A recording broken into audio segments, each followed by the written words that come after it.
Think about really quick. Think about like you graduate with 100 designers. Like, okay, are you designer 4? Are you designer 30? Or are you like Christina and you have this perspective and you have this voice and you're over here and you're making a little bit of noise? Maybe you're like a bit of a headache when you first get hired because it's just like, oh, just do what I'm telling you to do. But it's kind of like you'll get molded and all of a sudden you're like a like for like swap with other people. So you got to like hold on to that. I like that.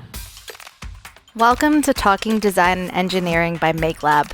Insights and advice from industry leaders driving innovation and shaping the future of people, processes, and technology in the world of physical products.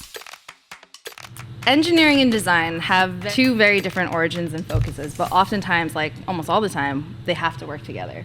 And the goal of engineering is very technical. There's a lot of manufacturing. There's a lot of function baked in. The goal of ID is, plainly put, to make it usable and to make it like human friendly. And it's really focused on that user experience and emotional connection. So there are two opposite ends of the spectrum when designing products. And historically, for anyone that's in ID or engineering, there's this tension between the two. There's this almost like there's this narrative that they work against each other, which is very interesting because it's very contrary to like real life. Yeah. And what's interesting when I met you is you come from a background of mechanical engineering and design, so you have both sides in one brain, in one person, and there's only a handful of people with both. Perfect package. Yeah, so I'm really interested to like kind of dive into it. And some background on you and I, well, we met back at Pratt. You were MID, master's. Mm-hmm. I was undergrad. I don't exactly recall how we met, but I just remember you were in the laser shop. You worked in the laser shop, right?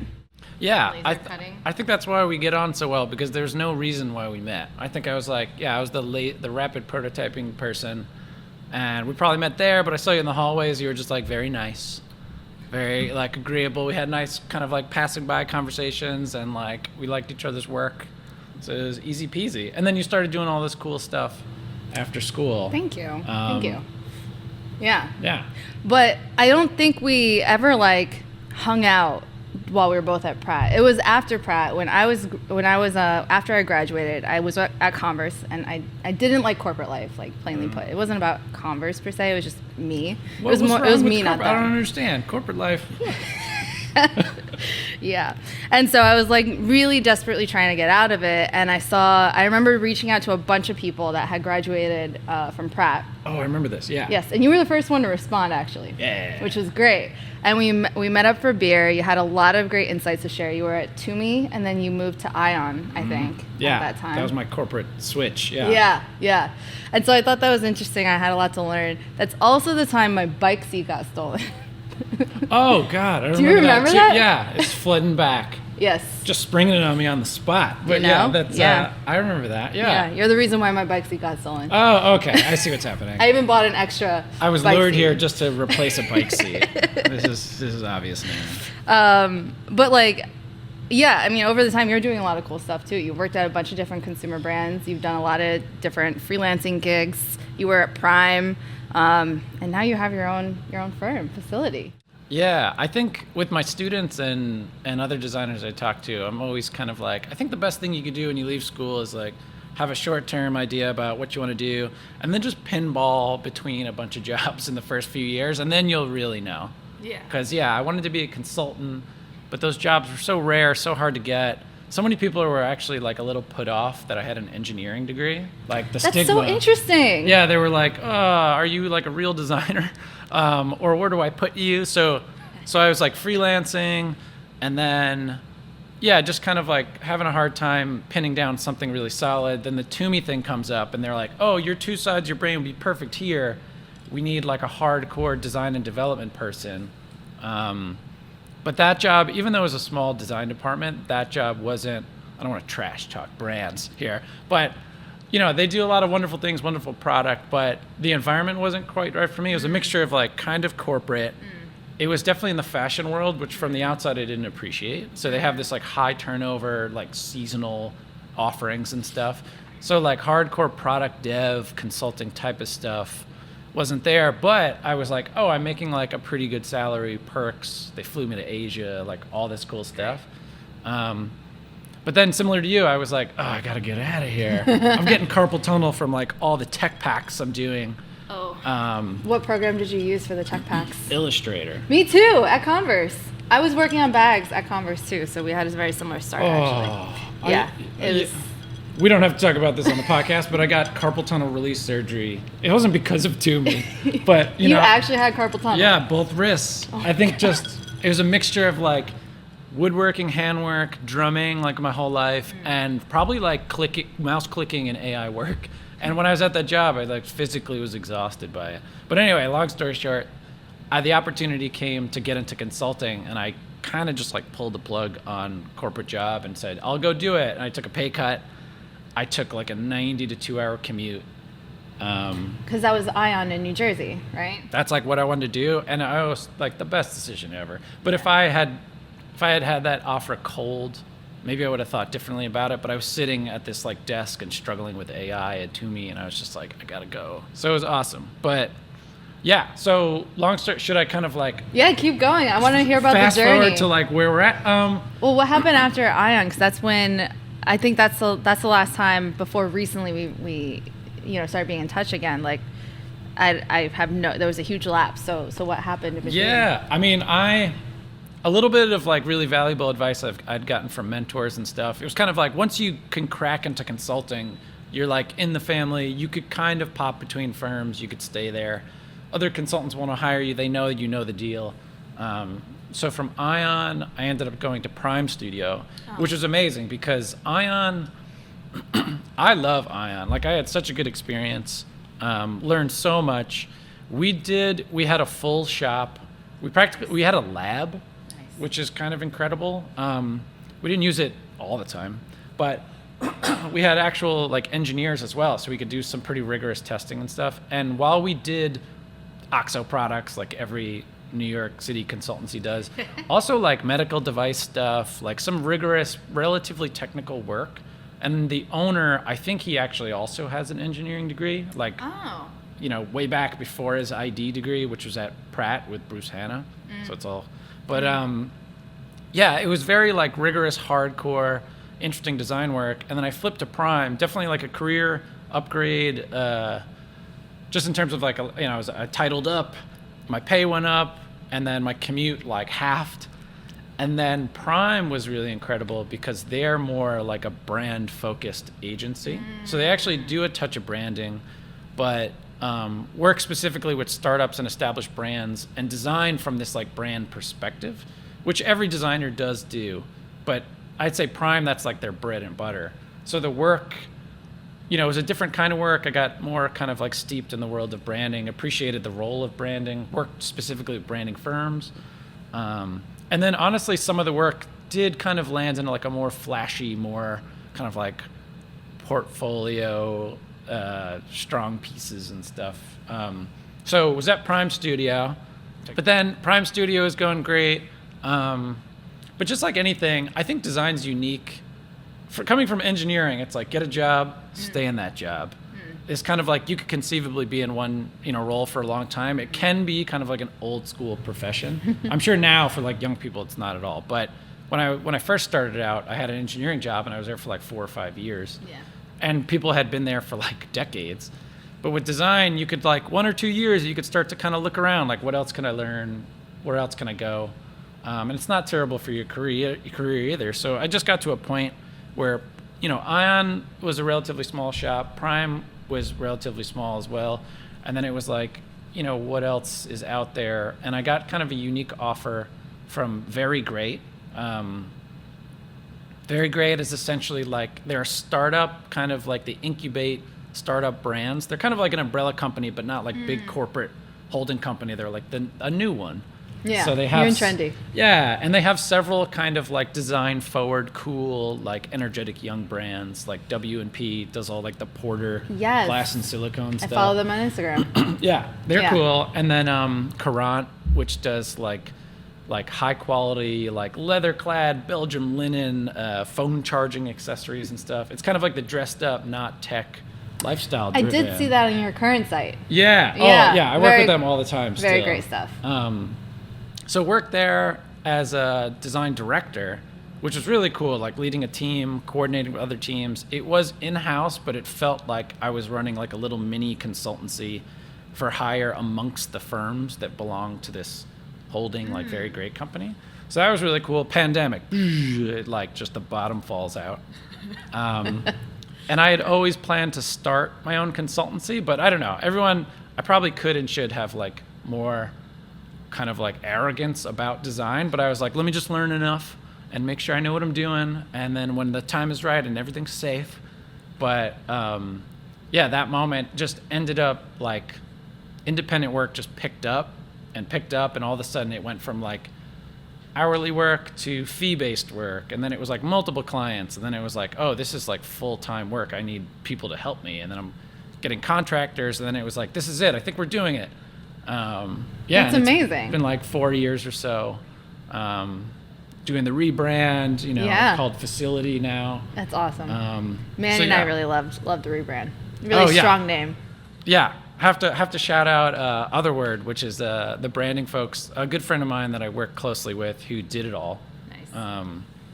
But yeah, it's been, and then we chat all the time because you all are like ahead of me on the running your own business kind of thing, and it's a whole nother thing unto itself that I'm sure some people, might hate, and it might be like, ugh, but I find it so interesting, like that side of, the work, like figuring out the business and dealing with the money. Okay, so I have to ask, what attracted you to the ME Mechanical Engineering undergrad degree? And then I'm curious, what attracted you to the ID degree? Oh, so this is I could talk all day on this. You could cut me off at any point. And I'm still kind of learning about like what it all means. Like, I feel like you get to an age and you're kind of like reflecting back on your choices in your life. Basically, I was the heads down, doing really well in school, like no mistakes, don't get off the rails kind of person. And I was just like I was like a really great student. I had like great grades. And I was just obsessed with like, I just need to do like the most impressive, most punchy thing. I want to go to some great school with a name, but I genuinely didn't know what I wanted to do. And I knew what I enjoyed. I loved soccer, music, and I knew I was like sharp, like good at school, but what does that mean? Yeah. I'm great at math and science. What does that mean? And then how do you balance like the things you love with the things you're good at? I think some people who are smart, like do well in school, I think they hit the age I did when I figured out what design was, like 27 for me, and I was like, oh, I should have been doing this all along. I wish I explored a little more, but I was scared to kind of like take a beat, maybe like not study so hard for that test and like go try something new. Yeah. I wanted to go to music school. Parents were like, fuck that. They didn't say that, but the message I received was like, okay. And we didn't have a ton of money, so I was like, I want to go to a really impressive school. And my parents literally pulled up Cooper Union. They're like, it is free, which is the main reason I think why it came up. And then secondarily, it's like super selective, like incredible school, engineering, art, and architecture. I was like, what's engineering? And I think my mom pulled out a dictionary or an encyclopedia. Oh my God. And literally I read through the description and I was like, okay. Sounds like I like to make stuff with my hands. I was like, okay, so I got that. Math and science, I'm good at those. And between like, it was just like a poorly formed kind of logical decision. I kind of didn't want to go to college in a weird way. Yeah. Like I had to, but I was just like, I don't want to go to some campus school and play Frisbee in the quad. I want to like kind of just feel, I don't know. So I was like, New York City, that's the move. I'm from Long Island. It's like 20 miles away. Yeah. I'm like, I know where I'm going. I like the city. Impressive school. But no, I didn't like engineering. And when I got there, I was like, oh no. Almost immediately, I was like, first of all, everyone here is brilliant. They're like crushing me. I thought I was like the smartest kid in my school, and then, humbled immediately. Really smart people, incredibly nerdy. I'm pretty nerdy, but I was just like, I was taken aback. Like my roommate, who's my current continued best friend, so I could talk shit about him, but they had a notepad, like a Cooper Union give you a little notepad, and they dorm us for like 1 semester or something, and then we had to get apartments, and there was like a to-do list, and he crossed out to do and wrote inventions. I think he was joking. It's just like, it was so, like the orientation, I was like, so it was like an eye-opener. So like first year, I was like, I'm not transferring. I'm going to put my head down and finish, but I probably got to figure out something else to supplement this with to make me happy. Yeah. So I mean, school was so intense, and I had a great experience. And it's honestly like a rare opportunity to go to that school and to be around those people. And even though the art and architecture kids wanted nothing to do with us, I was like, yo, I'm like a music kid, and I'm like a hardcore dude, and I like film and art, like I'm in. And they're like, engineer, sorry.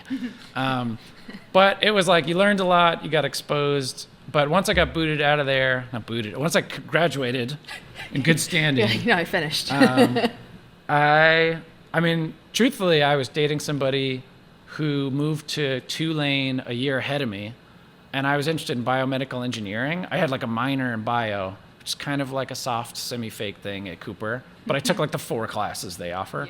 Yeah. I was always interested in biology, so I'm like, cool, I'm going to get a biomedical engineering PhD. And follow her there, and she was doing the same thing. Lucky.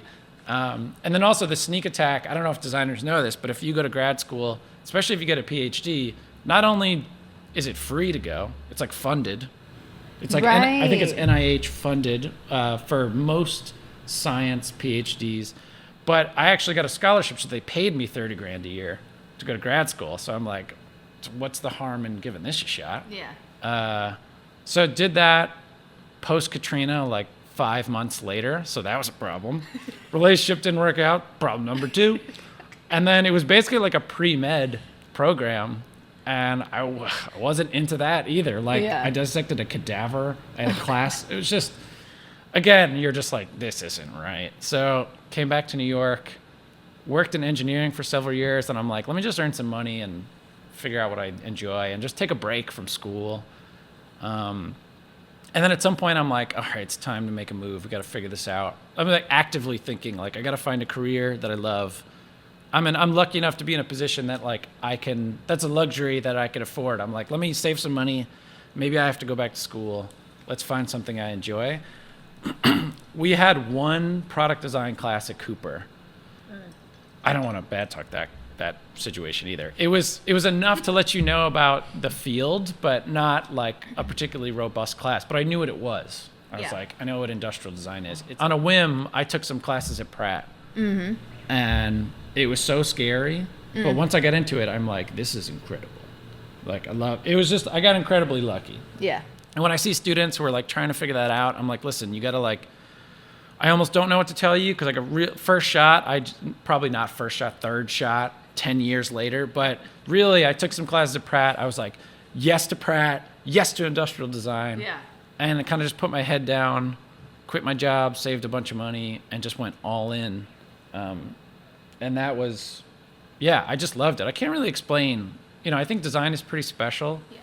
A graduate degree in design is special too because of how like open-ended and conceptual it can be. And it just hit these like resonant notes for me. It was like, you could work with your hand. It could be very heady. You could have these enhanced like high-level conversations. You could also just like make something that works really well. Just all these things came together, and I just like loved doing it. Yeah.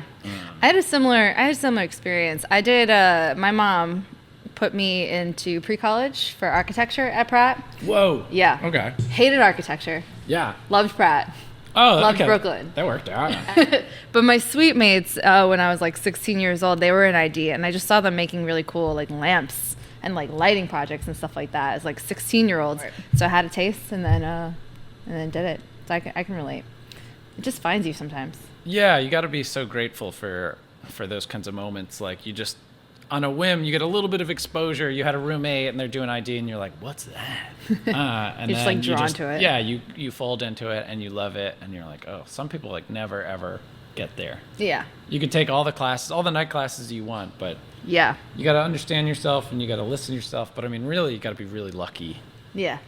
You know. It's half luck and half recognizing the opportunity that comes from the luck. That's what I always say. Like, I think that's life. It's a lot of entrepreneurship as well. Half of it is just luck, but then the other half is recognizing it. That's why I don't take any equity in any of the products that I design. Because I'm like, I don't know how this is going to go. But here, Yeah. good luck. So there's so many different paths you can take with an ID degree. You can go furniture, you can go product, you can go, people go interior and architecture. You can literally go so many different ways. So what drew you to like product? Oh. Because like a lot of your portfolio is like rooted in product from Toomey onwards, right? Yeah. Yeah. Well, I mean, it's kind of, the simple answer was, it's like that now, and it looks like that now kind of purposefully, and maybe to a fault. I think as I build up the facility brand and website, my personal portfolio is going to get a little wilder and a little weirder. Oh, cool. But in school, I was first interested in exhibit design. Actually tried that for a little bit. I was interested in furniture, just like everybody is. I don't know quite what to do about that, but I totally get it when like half my students are like, I'm really interested in furniture. I'm like, I was too, and everyone else will always be. And maybe it's just a testament to that field, but did that for a little bit. So I really kind of pinballed around. I always knew, I personally didn't have a lot of like really strong product design experiences at Pratt. I think formally we didn't actually have a course that was pure product. We had like a packaging course with L'Oreal. We had an exhibit design course, which was like amazing. Everybody wanted to take furniture. Everybody wanted to take, but there wasn't like a consultancy, like product-y, user-centric, whatever. So I can't remember the moment where I decided like a consultancy is like the environment that's really exciting to me. It might've been like most students, I visited like Smart Design when I was at Cooper actually, which is crazy. Visited them again, like a couple times since then between like friends and just reaching out. And I think it was like the environment, the thought process, and kind of like the product was like the last thing I cared about. And I think as I pinballed around, I fell into exhibit design and I was like, everyone's an architect. And I'm not sure how good at this. Like I did like art pieces when I was at Pratt and I designed the exhibit around that. And that I'm like, can wrap my head around, I'm excited about. Once it gets on the scale of like, hey, we're doing a whole museum and you're not really conceptually in charge of much of it. And everybody's an architect and the language is a little different. I just like didn't find my bearings. So I was like, oh, let's try something else.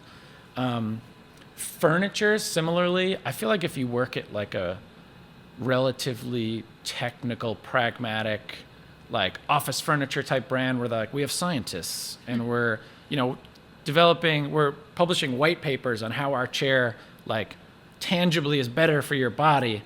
Maybe I could fit in that space. And I remember I had a job offer at, oh my God, I'm blanking on the name.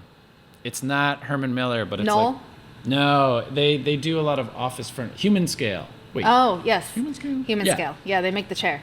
They got famous for the chair. Yeah, and they have a lot of like pretty serious like hospital office, like user inspired stuff. Some of the stuff that I was designing was more like sculptural, kind of like another beautiful piece of furniture. And I don't really feel like I fit in that space or I wasn't like comfortable enough or, my work wasn't good enough or whatever it was. You're just like, this doesn't feel right.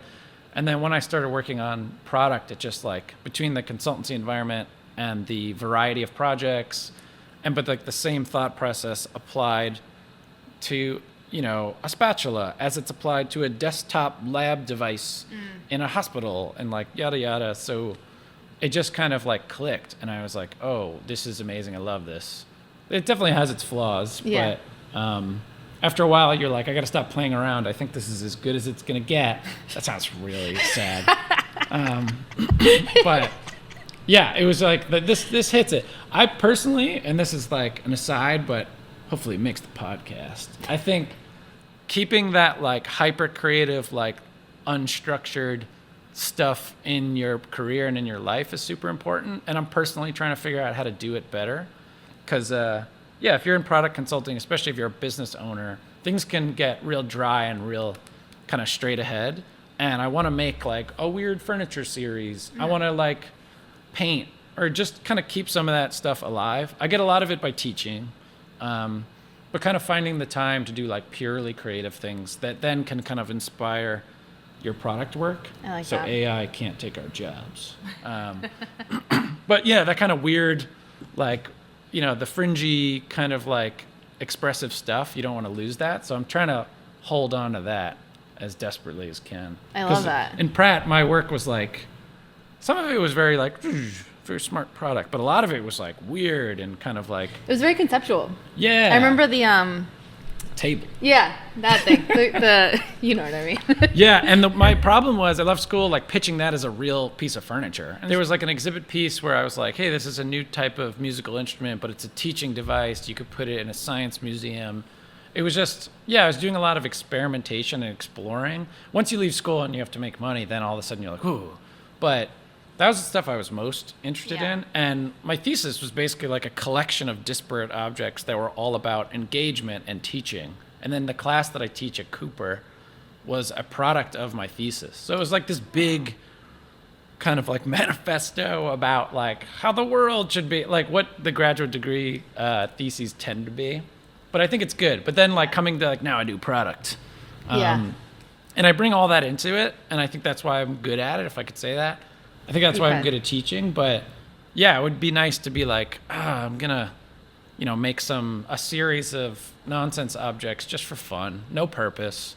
If they end up in an exhibit, cool. If they end up photos on my computer, that's great too. Like, Yeah. You're doing it for you. Let's just keep some of the like personal, engaging stuff alive. Yeah. This is kind of a continuation. Like we talked about how engineering and ID kind of like come from these opposite sides of the spectrum. I have a few questions.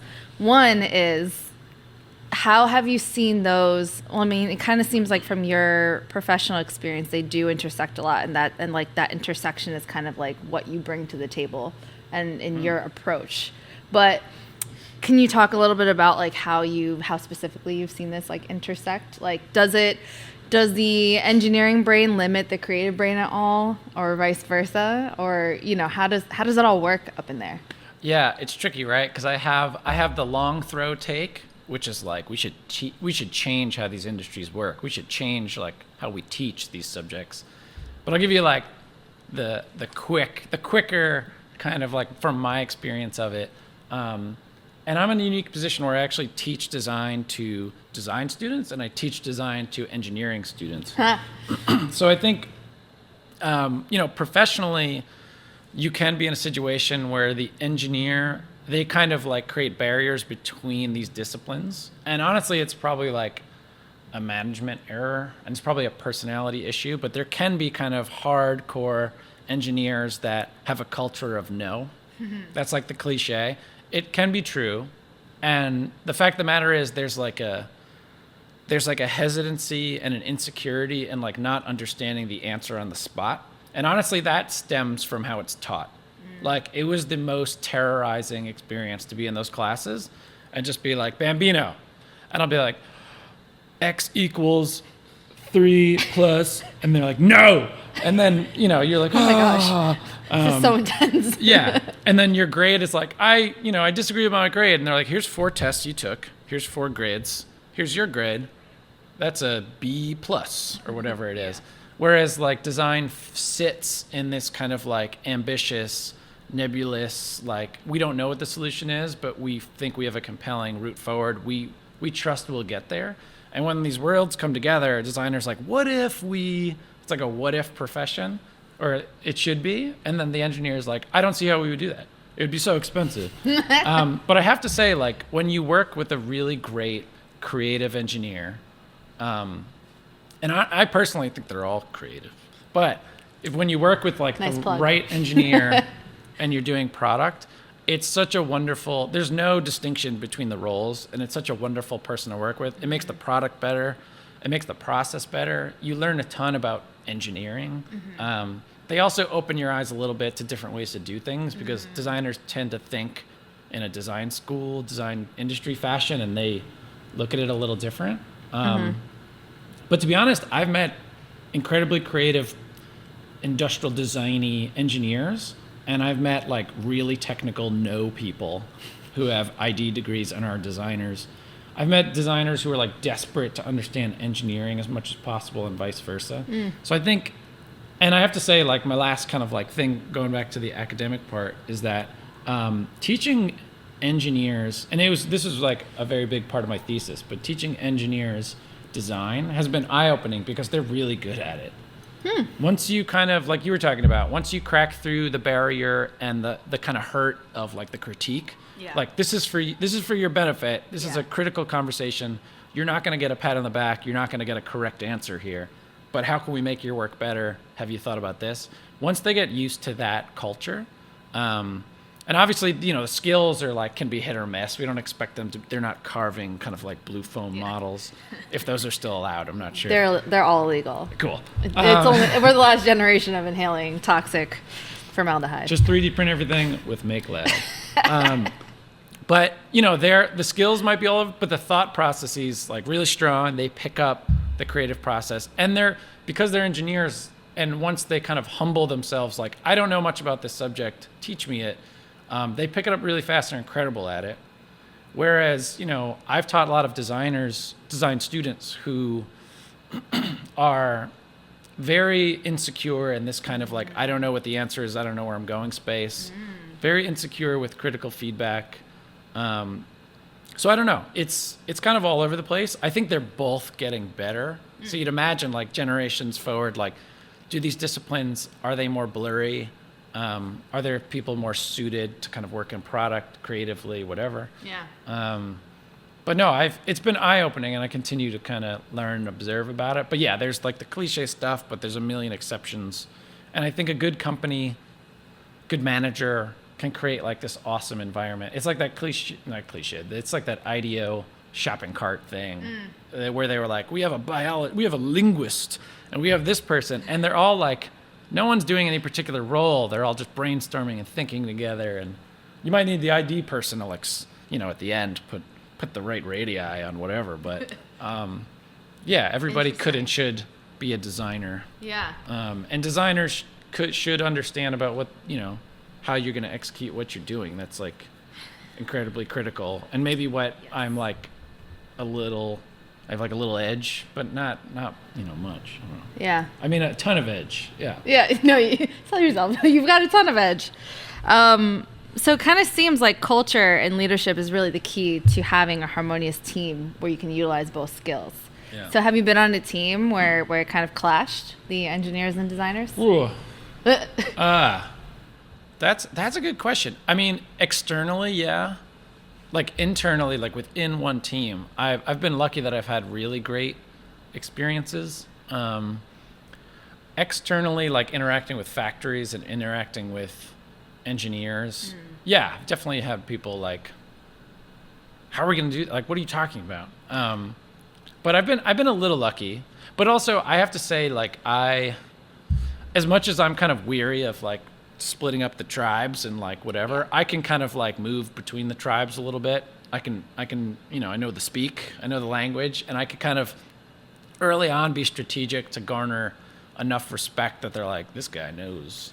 I'll just casually be like, I have a Mechie degree, like, what fasteners are we thinking about using here? Like, is there any apprehension about like this thin area and this material? And then they're like, okay. So I'm maybe a little lucky versus the person who has this gestural sketch and brings it over to the engineer, and they're like, what the fuck? We get those occasionally. The sketch. So maybe I've been lucky that we're kind of the engineers and myself are like can play closer to the border, and we're like a little more connected. But I don't know. I have a lot of like kind of like feelings about the two things and how I've done it. But it's just been a learning experience throughout. And it's very fluid. I feel like, as I've grown too, I've been thinking about my ID background. I'm not in ID. Like, I don't design products. I don't design anything. I design a business. But I call on little bits of experience, right? Like, it's my ID experience is in the closet, in the library. That is my brain. And I just kind of like pick things off the shelf as I need them, like right? That. So it kind of feels like that's kind of what you're referencing and what you're alluding to. Well, you're kind of highlighting why I think design is so special, and honestly, like all design. But if it's a thought process, it's like an approach. You could apply that to anything, and I think applying it to starting a business, it's just like empathetic, real world. There's just so many kind of like value systems and qualities and processes that you could bring. Obviously, not everybody's into that. They want to literally just sculpt the outside of products. That's cool. Yeah. But there's a lot of high level thinking that I think is like exciting and applicable that I find that I'm pushing into like the way I play soccer. Like, it's just kind of like philosophy that you could bring around. If you kind of engage with the whole like most romantic, most full version of design. And I don't know, maybe I'm a little starry-eyed because I got into it late and I was like, I'm finally here. Once I got the first job titled designer, I was like, it was like a moment. Yeah, so I'm all in. I'm just like, this is the most important thing you could do. We could be saving the world. While I make, consumer products. Yeah. No, but I'm looking at your work too. I mean, this is a bit of a personal opinion. I think they're very timeless. Like, your work is very timeless. It's very cool. I appreciate that. That's a big compliment. I think that's what the subtitle of the of this episode, actually. Yeah. Whoa. Damn. It's not like Michael Bambino, tattooed designer. No, just timeless product. Nerdy designer. Well, I appreciate that. That's wonderful. The subtitle is How a Background in Both Engineering and Design Contribute to Making Timeless Products. I should probably talk about that. We'll get more into it. Okay, so the thing about the library, metaphor, that's visual, whatever. Both. I don't know. You know what I'm trying to say. Yeah. Do you ever find that because you have two, they are kind of separate brains, although I think you've made them very fluid. Do you ever find that you have like information overload in a process where you're like, where you want to get like crazy, but then you're like, oh, that's not possible. But I want to get crazy, but oh, that's not possible. I think it's such a good question, and to be honest, I feel like even if you're pulling from a singular discipline or a singular like degree or field of study, you're always like doing course correction. That's why like I constantly do this visual. This is like the design process. This is the jobs when you get them out of school, and this is like conceptually like how I thought, kind of like throughout school, and then leaving school, you're like, I showed up at this company and I'm pitching all these like earth-shattering, like, wouldn't it be cool if products? And they're like, yo, we need to make this. And the client needs it in 2 weeks. Yeah. Or it's like, I worked at a place that they literally were just modeling new. So like if you have a mansion and you have 12 like antique, beautiful brass doorknobs and one of them's damaged or broken, they will make you a new one. So they don't need me to like reimagine what a doorknob is. So now you're like, oh, maybe this is actually like very sculptural, very artistic, but also extremely pragmatic. You leave that job and your thinking is a little structured in that way. Then you get to the next place and they're like, the final product's going to be like a suggestive report. And then you're like, oh, we could dream, do whatever. So I think it's usually like, again, it's like so much about, and I think what you all are good at and what you learn so much when you run your own business, it's about like understanding people. I actually thought about, there's a time when like, should I go back to school for psychology? But being a designer and understanding people is so critical. And when somebody comes in the door, seeing them where they're at, speaking their language, understanding what they want and understanding what's going to speak to them, like back structures how you go about a project. And you're like, okay, so 85% is going to be right here. But for our own satisfaction and maybe to teach them something and maybe to stretch their thinking, we're going to pitch them some wild stuff in the 10%. And then the 5%, I think that adds up to 100. And then the 5% okay, engineer. is like, super safe, super conservative, whatever.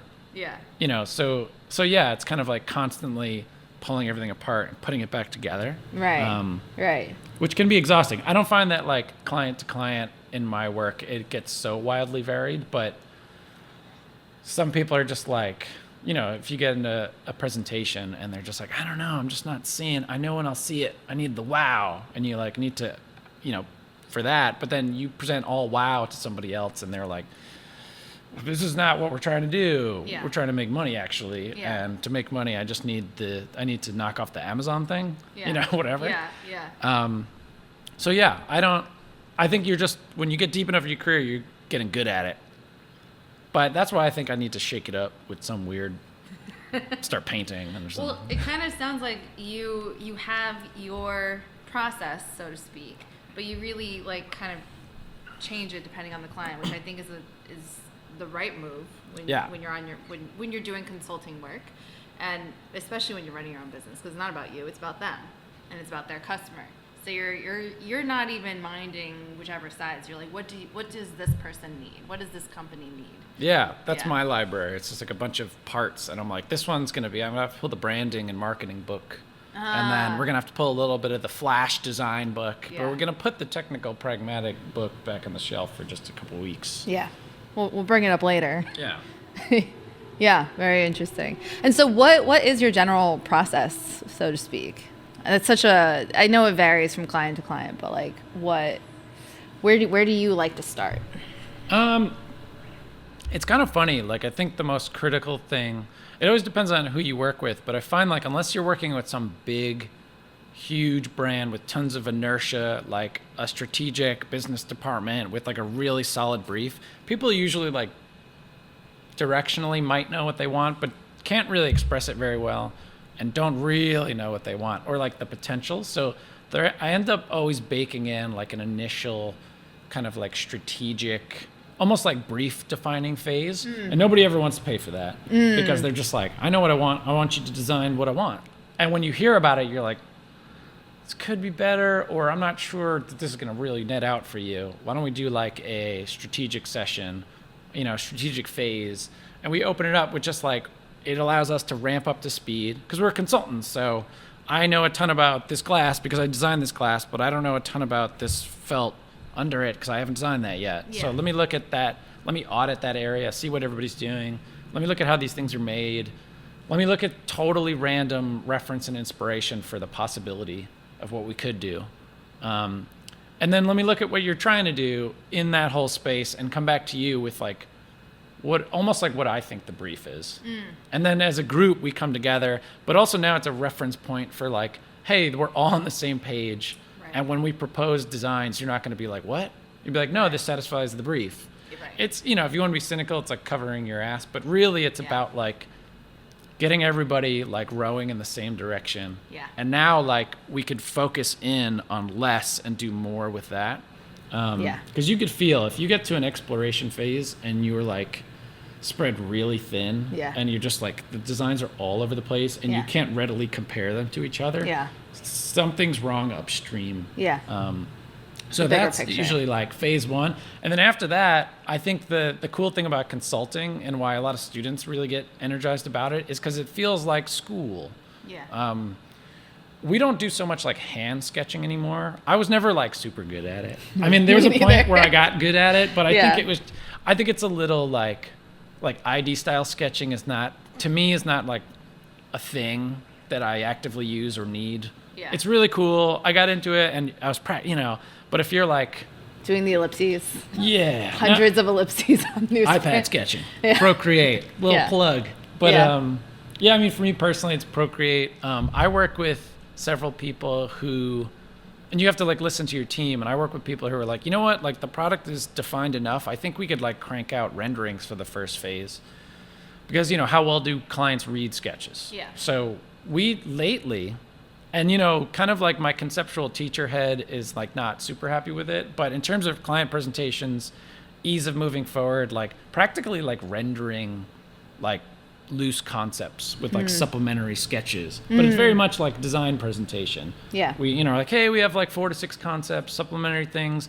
There's a bit of a mix and match. You could, we haven't figured out all the details, but this one's punching really hard. This one you could do tomorrow.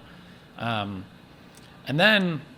this is this is literally the last presentation I did. So I think they can vary quite wildly, but then it's kind of like, let's come to an agreement on which area shows the most promise. And then we just like turn over the like design refinement one more round. And it's like, okay, let's focus on these two. Maybe we're going to do a 3D print. Maybe we need to hack something together by hand. Like very kind of like classic idea. I'm trying to keep the physical part in it as much as possible. Yeah. I love you guys and I love 3D printing, but unless like sometimes I just need to like, I tell my students like, don't get out of the computer. You gotta like feel it. Absolutely. I got to make sure it makes sense and I'm just hacking things together.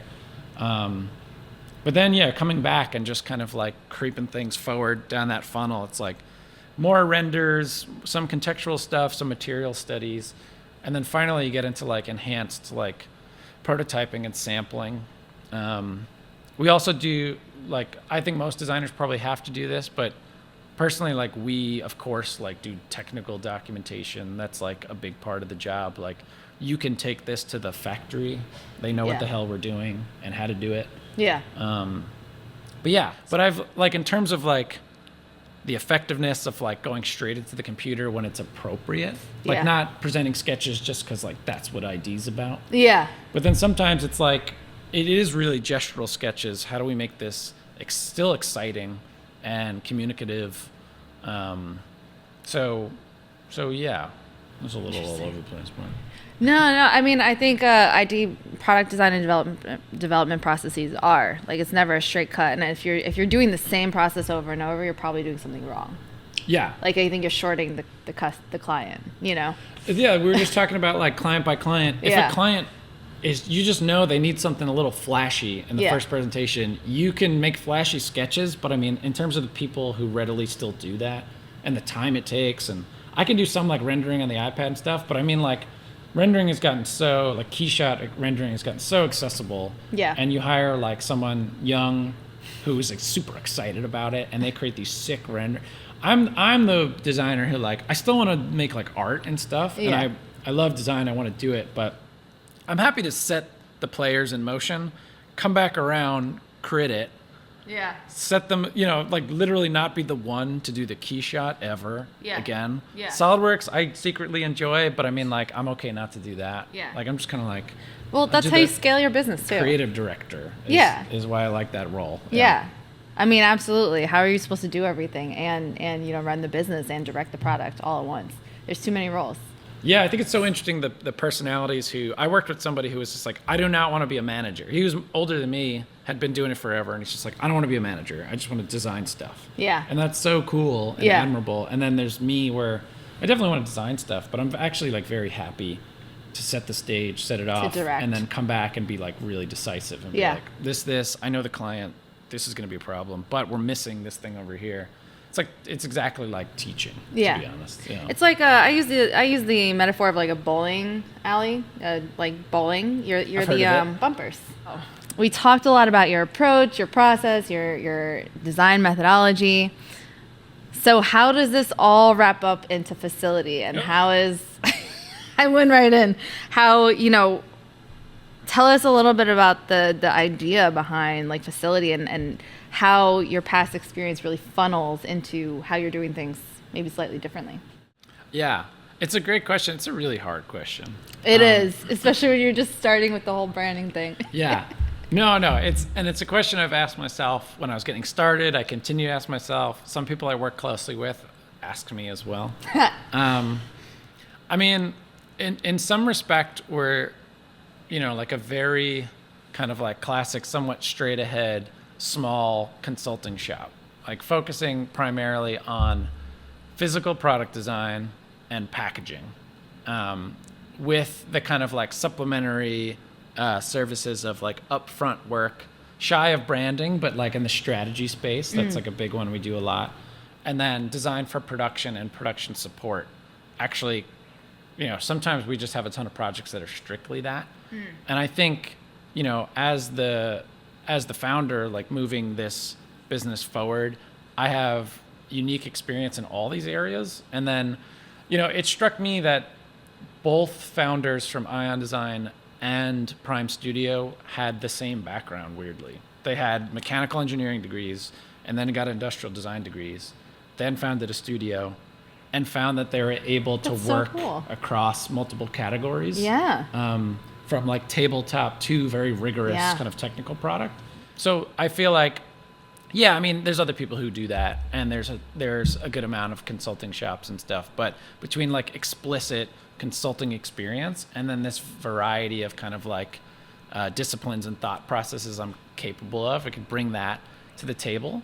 It doesn't hurt kind of being in one place your whole life. So like a vast network of, we don't have like a big chunky staff. We're definitely small and it's new, but I talk to clients all the time and I'm like, well, we have people in our network capable of supplementing like this piece, like this electrical engineering piece, or like we have a brand person that we could bring in. Like, yes, you have your brand, but they could kind of like discuss where we could push it and be strategic, like of that stuff upstream of product strategy. But then, in terms of, I lost my train of thought. Because this is the hard part. This is the not neatly folded. Yeah. I could be totally, to some degree, I could be totally honest in that I love consulting. I think, as most designers probably do, I think I have like a particular take and perspective on it that makes the end product strong. I think timeless. My like ability to manage and communicate and all these things make the projects, kind of streamlined to the point where the end product punches above, unfortunately, probably what I'm paid to do.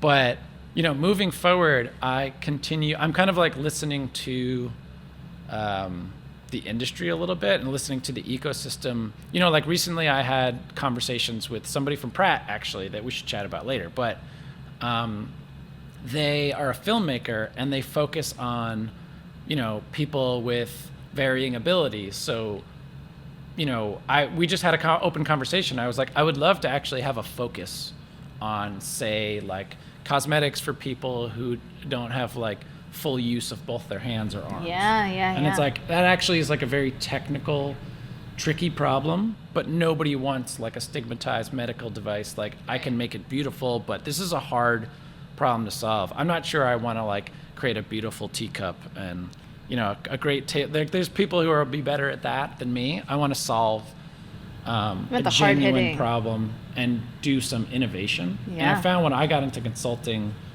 so this self-promotion stuff, so it doesn't come natural because it just comes up braggy, but the engineering thing, I don't know if it's literally engineering, but the way I think and the way I work resulted in a lot of like innovative design work, like a lot of utility patents that just kind of fell out of stuff we were doing. A lot of imaginative, like, nobody does this, but why can't we do it this way? That doesn't always translate to commercial success, but pushing into these spaces where it's just like, we really got to figure this out, but I actually intuitively understand where we're going and I think it would work. And I'm trying to figure out if there's a way to kind of like add that into classic consulting work that I'm doing right now with the facility that will like enhance the business and feel like there's a social good. We're doing this for a reason. We're not just another shop. So I think like for any young business, we're still like kind of fluid and like responding to the industry, but there is like plenty of straight ahead design work. I'll design a soap bottle and maybe that'll pay the bills, and that'll float something that the world needs a little more. So I was still trying to navigate that. Honestly, just keeping everything afloat and keeping the lights on is usually like, I'm sure you all know better than me, the first 5 years are just like, it's a lot. I just gave a talk on years 1 to 5 and what to expect, and it's very interesting. We could talk about that. So with facility, who's your client? There could be so many people. We live in a world of product, but who is your client? Should I just name drop the current like 6 active clients? You can if you would like, or describe them. Yeah, I think in my experience at consultancies, I know that they usually aim to have, maybe there's a project that is like chunky fees, but like not terribly exciting. Get that out the door, and that floats a project that maybe is not so lucrative. I think at the moment we have a variety of stuff that's really exciting, like working in cosmetics. There's like tech accessories, tabletop, like a little bit of furniture, but it is kind of classic product, like headed for production, these kinds of things. I find that I get a lot of really positive reactions, and we tend to work with people who in the startup world, and I know that's kind of typical, but what that means to me is they do need kind of like a heavy strategic upfront. They might even need something upstream of that, like branding work. And I can seamlessly tie that into the process. And then to some extent, it sounds condescending, and there's probably a better way to say this, but I could pretty much like hold their hand through the whole process. It's constantly like pulling out of the process and being like, is this typical? Like, what should I expect? You're forecasting ahead. You're like, listen, like, you're constantly doing business strategy, which is a really like, that's like ahead of product strategy in my mind. And I find that me personally, but we're really great at that. And then people don't readily, we have like this high moment of entrepreneurship and ambition and like getting into branding and product, but people don't truly understand it. And honestly, it's so convoluted, it's so complicated. Why does it cost $80K to design a product and then $80K to develop it and source it, and then $80K for your first order, and you're like, oh my God, I just want to copy that thing and make it a different color. So becoming like a guide, like a strong guide throughout the process. And it manifests itself a lot of times in, you have your classic fee projects that go through that process, like strategy, exploration, refinement, handoff, here's your product, we're gone. Plenty of clients and projects where effectively for the first period of time, we're on a retainer and we're just sitting in meetings, creating strategic decks and doing like product and project strategy. And as a group, we're like having a heavy hand in helping them figure out what they should do and how they could best do it, because they probably have like one shot. They're like, we have this much funding, or I'm self-funded.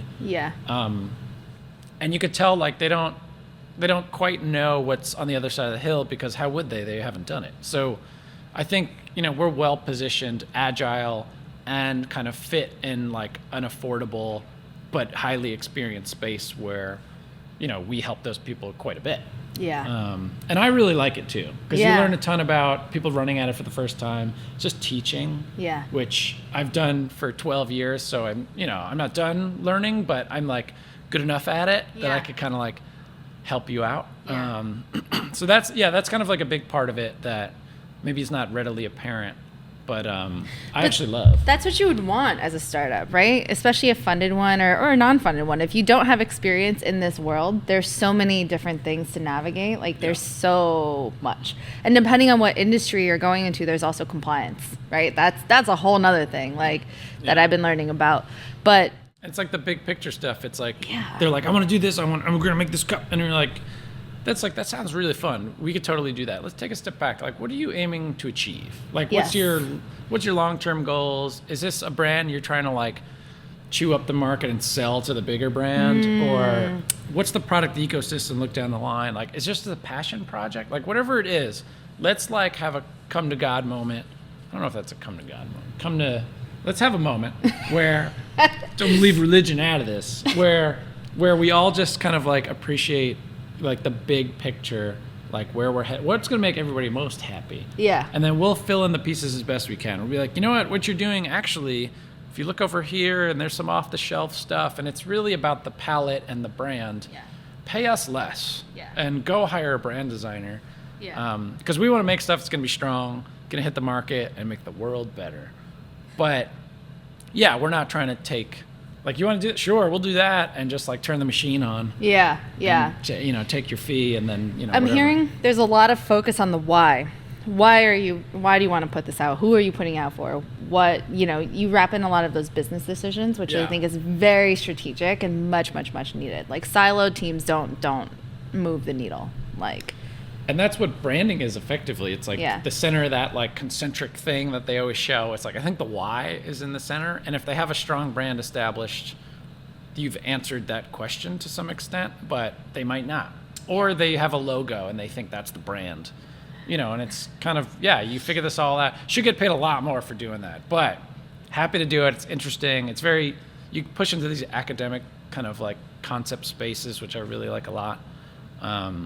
So I think that's a big part of what we're doing. We're not old and dusty enough to like not engage with that level, and it's kind of they can be very ambitious as well. Like the big companies have incredible research, and they want to hit this sliver and on the shelf in Kmart, I want to be better than that and look more full than that bottle. That's a challenging, cool design project, but people are like, I really want to fix this big chunky problem. Yeah. I've never made a product before. Like, we have work to do. You really facilitate. Facility.nyc. You really facilitate product design and development, though. Just had to do that little plug. But very, very cool. Well, this was really great to learn.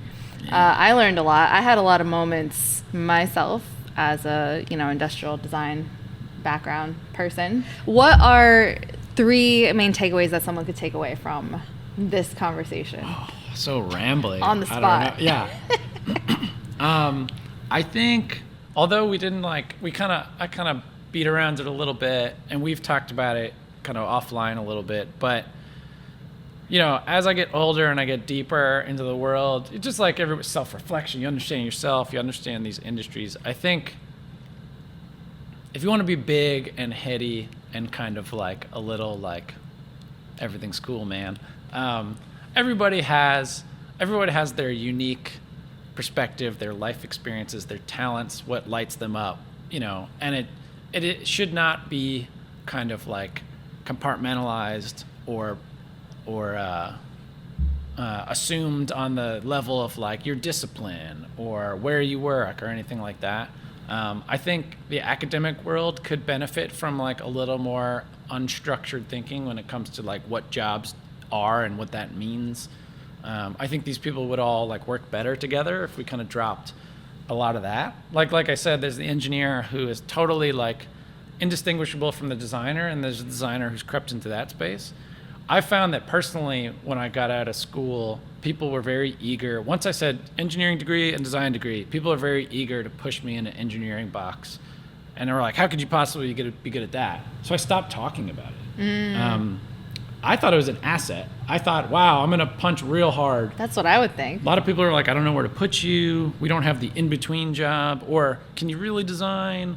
And it's kind of like, it's pretty short-sighted. I get it from an owner's perspective. They're like, I want the kid who's been head down in design for 10 years since graduating undergrad. So I kind of get it. But, ideally, in a perfect world, you're looking at people, on a case-by-case, you're looking at who they are and what they bring to the table. And I think personally, people should also work and think in that same manner.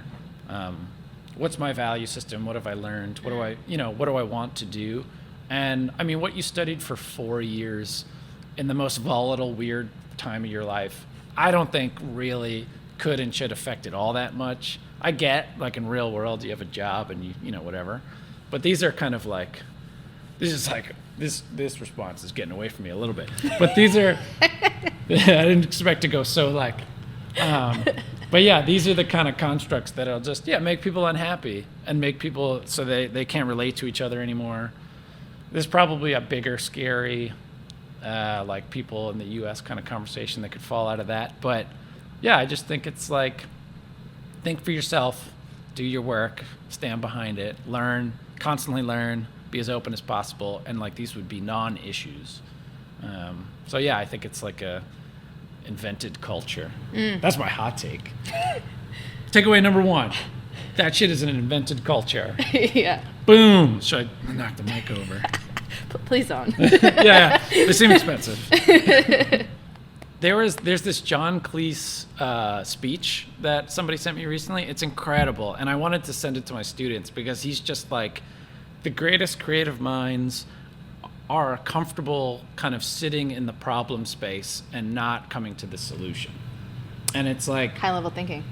Yeah, and if you really think about Strategic. it, really pick it apart, if you're trying to do something special, you're trying to change things, trying to solve a problem in a meaningful way, like it's going to be uncomfortable for a long time. You have to be pretty courageous. I don't think we talk about that enough. Like, you got to be pretty courageous, especially when money's on the line and people are expecting stuff. Like, waiting in these uncertain areas and just having trust in yourself and in the process. And then also standing behind your perspective. I don't want to call out students, but some students, I work with are kind of like, it's like a lack of ambition or confidence. And you can just tell they're so eager to kind of like, what am I going to make? What prototype am I going to make? And it's like, this, tangible. The best version of this discipline in this industry is kind of like going as hard as possible, dreaming as big as possible. Obviously, within the constraints of a project, you're not going to, be like, come back and be like, actually, I don't think you should make something at all. But yeah, you have to be comfortable sitting in those unknown spaces rather than just like, because then you get a lot of people who do stuff that looks like other stuff, or they think like this aesthetic is where I need to land. And that's why aesthetically we're in this weird, we're having like I think we have or should have like a bit of a reckoning in terms of like, like Eurocentric kind of minimal modern aesthetic. And I think like we're getting a pushback as culturally things start to evolve. And that's about people like, promoting themselves, being confident, punching a little harder, and doing things, that maybe are less logical, more like gut driven. I don't know where the takeaway, the one sentence takeaway in there, but I'm working on it personally, where I'm just like, how could AI do my job? Yeah. And I'm like, they can't do the weird thing that I came up with because I loved like hardcore when I was growing up, and I have lots of tattoos, so now my very dry tabletop product is kind of punky. Some weird flourish that makes no sense, but everybody loves. Yeah. Well, I think one big takeaway is keep digging. Go deeper and keep digging, because that's where, if you keep digging at the problem and you trust the process enough, that's where the great solution that's actually differentiated will be born out of. You have to just keep digging. Yeah. Uncomfortably. Yeah. And in design school, it's tricky because when I went, people were so obsessed with like sexy sketches and like sick models. And you're just like, you're in a crit and you're like, is anyone going to talk about this? This is a terrible idea. Yeah. Yeah. But it's hard like when it's under like layers of flash. Now it's like rendering. People do incredible renderings of like what? Yeah. You see a lot. Shit talk. But yeah. Especially I came from the not visual world. And I'm just like, there's a lot of flash, but like substance, we need to punch up a little bit harder. Yeah. Think about like, really quick. Think about like you graduate with 100 designers. Like, okay, are you designer 4? Are you designer 30? Or are you like Christina and you have this perspective and you have this voice and you're over here and you're making a little bit of noise? Maybe you're like a bit of a headache when you first get hired because it's just like, oh, just do what I'm telling you to do. But it's kind of like you'll get molded and all of a sudden you're like a like for like swap with other people. So you got to like hold on to that. I like that. Third point, I don't know. If you're playing soccer with me, pass the ball. That's a big one. So thanks for joining me. This was a lot of fun. We're filming on a Sunday, so this is extra time outside of work time. Thanks for joining me. It's been a lot of fun. Send you the invoice, no big deal. Also, that reminds me, I have to put you on payroll for promoting Makelab so much. Yeah. Oh, listen, any extra dough doesn't hurt. That's why I have like 6 jobs. Well, I hope everyone enjoyed taking a listen or a watch, and thanks for joining. It was a pleasure. Thank you so much. Thank you for tuning in. Subscribe to Talking Design and Engineering on Apple Podcasts, Spotify, or YouTube, or follow Makelab on social media for the latest in on-demand 3D printing services.